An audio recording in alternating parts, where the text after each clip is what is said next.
जित जित दानव कलभ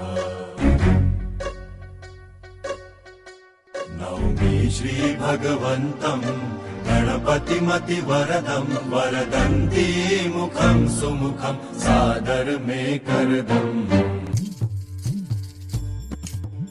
दरवर्षी आपण आपल्या लाडक्या गजाननाला भक्तिभावानं घरी आणतो, त्याची पूजा अर्चा करतो। त्यातून आपल्यात आणि बाप्पात एक जिव्हाळ्याचं नातं निर्माण होतं।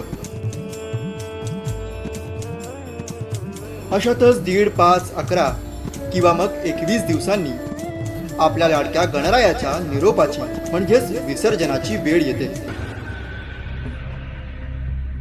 पण तेव्हा मात्र आपल्या हातून विसर्जन होतं की विटंबना हे कदाचित आपल्यालाच कळत नाही। हे दृश्य बाप्पाच्या विसर्जनानंतरचं आहे। हे दृश्य पाहून खरंच लाज वाटते। आपण आपल्या देवाची कशी चेष्टा आणि अपमान करतो याची। मनोभावे पूजा अर्चा केल्यानंतर आपणही आपल्या देवाचं अशाच प्रकारे विसर्जन करणार आहात? नाही, हे कुठेतरी थांबायलाच हवं।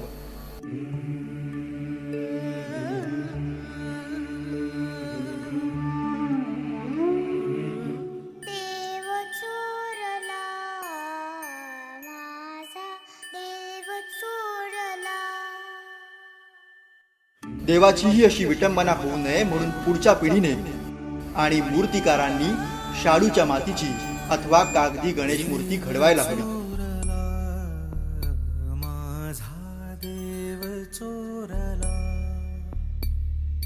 तरच कदाचित खऱ्या अर्थानं आपण आपल्या भक्तिभावनेला शेवटपर्यंत जागलो असं म्हणता येईल। भक्तगण हो, तुम्हा सर्वांकडे आमची ही एकमेव कळकळीची विनंती,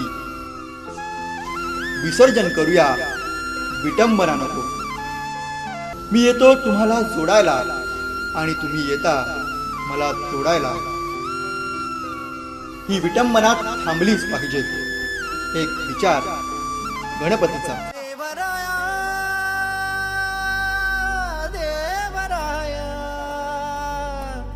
देवराया